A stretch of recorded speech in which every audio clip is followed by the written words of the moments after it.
I have officially turned into a degen trader, and I am proud of it. I just added to AMC shares, but I also just added to my Tesla call position.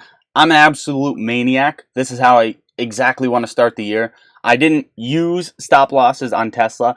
This sounds like a 100% degen trade. I added more on Tesla. I'm losing on the other call contracts, and I am still sticking to what I think is about to happen with Tesla, and we're going to talk about it a little bit later in the video. But AMC, I also added more shares to AMC, even though a couple of times I said I was done adding shares because of what's happening behind the scenes with the CEO and how he's acting and how everything has been playing out. However, we got a lot of stuff to talk about with AMC. So without further ado, all I ask you guys to do is hit the like button. It's free. It helps me out. And if you come to the videos without subscribing, what are you doing? Because like 40 somewhat percent of you guys don't sub to the channel. Hit that notification bell. Let's get into it. Now let's talk about Ethereum Classic, up over 30% last night, up 14% on the trading day today. We were right. Give yourself a pat on the back. This is exactly what we've been talking about. Ethereum Classic entering the point of interest, which you see back here, as well as XRP. I haven't really taken a look at XRP, but I have been watching Ethereum Classic, and it has been taking off, heading to the moon, has one moon ticket. It broke the first level of resistance that I wanted it to break at $27, and now we're looking at $45. As of right now, Ethereum Classic broke over that. It's getting a candle close above it, hopefully by the end of trading today, and it looks like it will continue to scale higher. Now, lottery stocks, why do you bring this up? What does this mean? If you don't agree, it doesn't matter because it is factual. Ethereum Classic and AMC's chart is identical, and once this changes, then it changes. But as of right now, it has never changed in history, and they do correlate as well as XRP,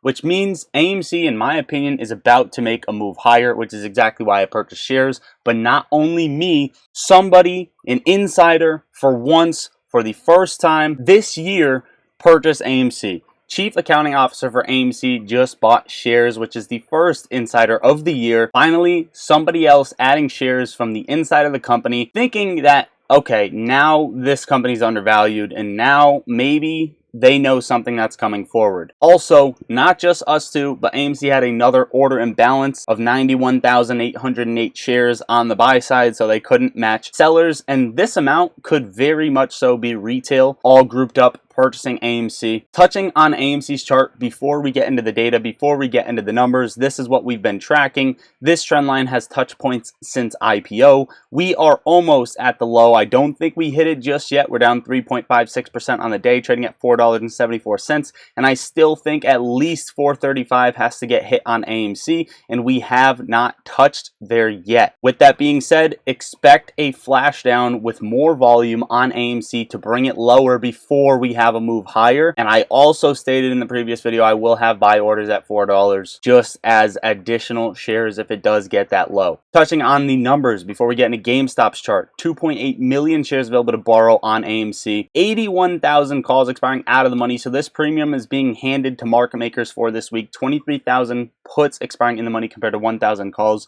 so there is a gamma ramp to the downside. We are watching next week. I want AMC to flash down today or tomorrow and hit the low so that next week we can build the gamma ramp, the gamma squeeze coming with the options chain, the yearly expirations expiring January 19th. AMC as well as GameStop's options chain are extremely loaded up for this expiration date. Now they gave it a little bit of a break on the chart and then they reloaded up on these short exempts coming up to 378,000, which we have not seen since December 21st over on AMC when we saw 386,000, which was when we saw the first initial sell-off at the beginning of this yellow cycle. In my opinion, we are finishing up the yellow cycle, and they are finishing up as we speak, dropping short exempts to bring the price down to where they want it. Cortex, 9.23% short interest, which is up from about 7.95%. So the short interest is rising. We are looking at the trend. We are not accounting 9% only short interest for AMC. We know it is much greater than that,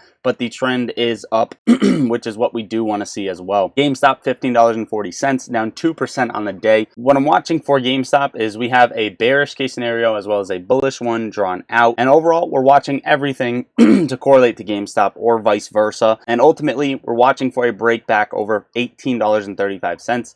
a clean break over that, which is going to bring us out of the macro trend line, as well as over key resistance levels. GameStop, 90,000 shares available to borrow, 34,000 call contracts expiring out of the money going to market makers. We are slightly gamma squeezing to the downside, and then next week, hopefully we get a ramp higher.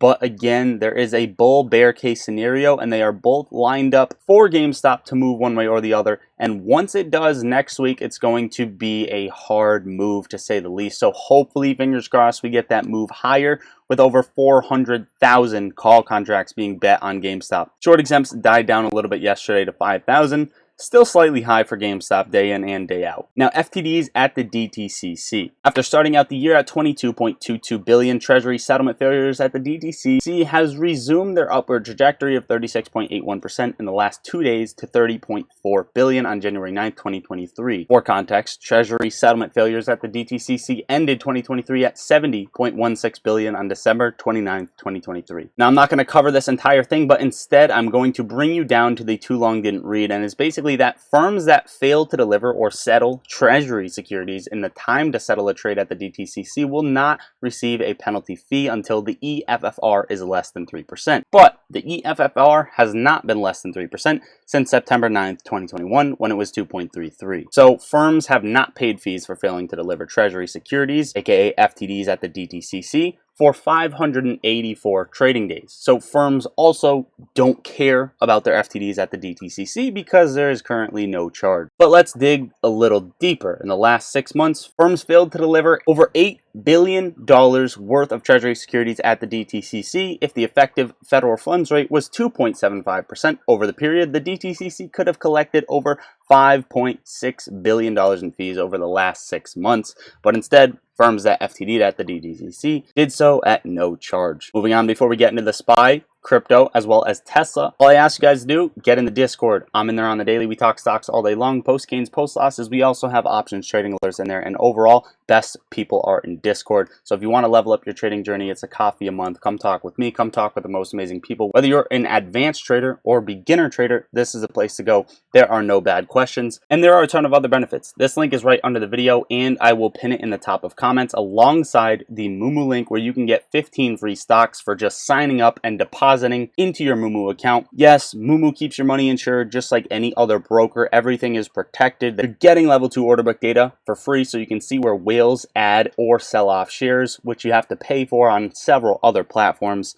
And you're getting a ton of other benefits, including 5.1% APY on your uninvested cash. If you signed up using my link, you need to make a deposit of even $1 to start earning free stocks. Back to the video. Fed's Mester says March is probably too early for a rate cut. Now, we had CPI data come out today, jumping to 3.4% in December. Prediction markets are severely discounting a March rate cut. We started with a 70% chance that interest rate cuts begin March, and after the strong jobs report and hot inflation reading, odds have nearly halved, which is not really that good.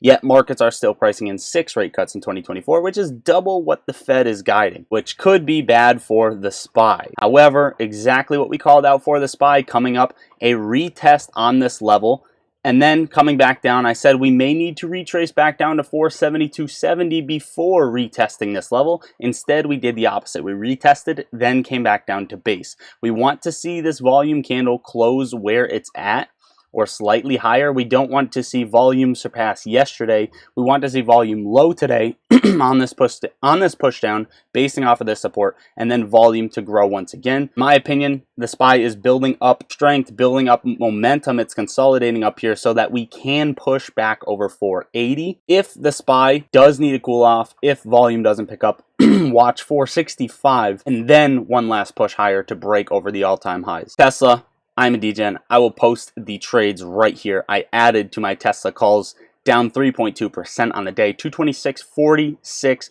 for Tesla. I said if it breaks below this channel, then I will get worried. It is about to do so. It is touching the channel, which is very scary for Tesla. But take a look back here when it flashed right below the channel, and I didn't edit any of these lines, right below for one day, and then coming back up and trading until it reached its all-time high. And in my opinion, based on Bitcoin, based on crypto in general as a whole, the overall market, Tesla's lagging behind everyone. Nvidia, Microsoft, Apple, Google, they are lagging behind.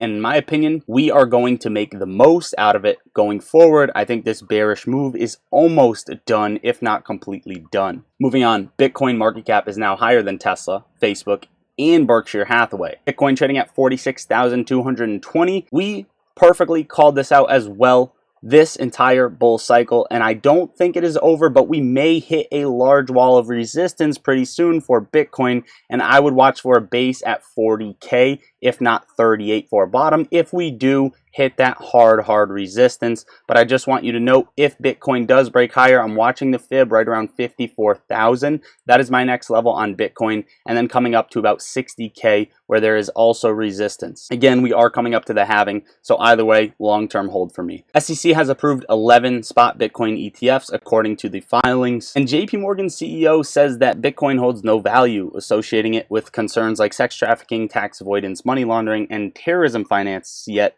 that's kind of ironic, right? Plus, what's even more ironic is not only did JP Morgan have to do with sex trafficking, but we'll put that to the side, but they also serve as an authorized participant for BlackRock Spot Bitcoin ETF, which makes absolutely no sense. Speaking of BlackRock cut 3% of its global workforce, citing dramatic industry shifts. Elon Musk said he is interested or open to the idea of using Bitcoin on X, aka Twitter, aka X, right?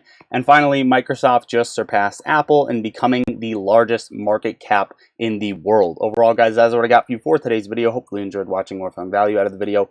Hit the like button on your way out, subscribe to the channel, get your free stocks, join the Discord. I love you all. Lottery Stocks out.